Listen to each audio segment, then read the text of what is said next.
समस्त को जय मसीकी परमेश्वर को दास भाई भगत सिंह द्वारा रचित दैनिक अध्ययन पुस्तक परमेश्वर रहस्य बांटंतुर ओडिया अनुवाद डिसेम्बर मासर अध्ययन विषय पवित्र आत्मा रहस्य।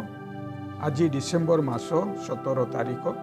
आज बाइबल पद आउ जे मृतक मानक मध्यरु यीशु को उठाइले ताहांकर आत्मा जदि तुम मानक ठारे बास करती तेबे जे मृतक मानक मध्यरु ख्रीष्ट यीशु को उठाइले से तुमानंक ठारे बास करुथिबा अपना आत्मांक द्वारा तुम मानंक मर्त्य शरीर को मध्य जीवित करिवे।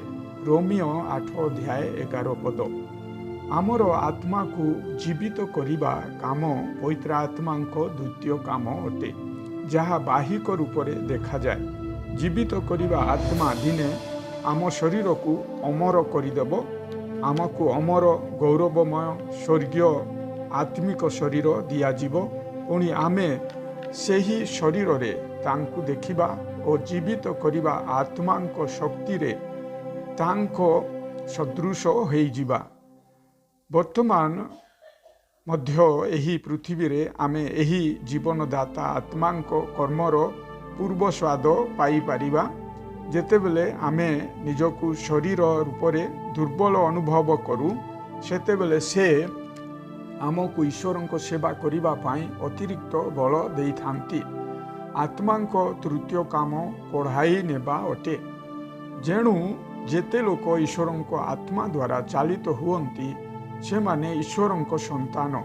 रोमियो 8 अध्याय 14 पद।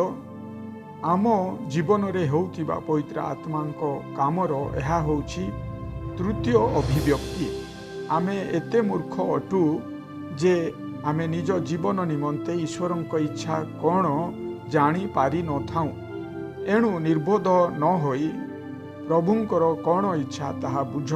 एफिसियो 5 अध्याय 17 पद। ईश्वर इच्छा को निश्चित रूपे जानिबा पाई आपणक अंतर रे 7 गोटी प्रमाण आवश्यक।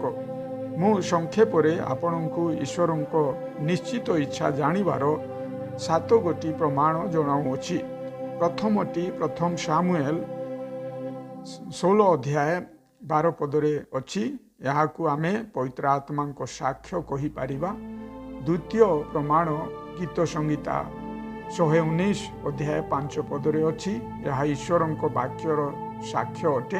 तृतीय प्रमाण दानिएल 2 अध्याय 17 पदरु 19 पद रे अछि। यह सहविश्वासी मानकर साक्ष्य अटे।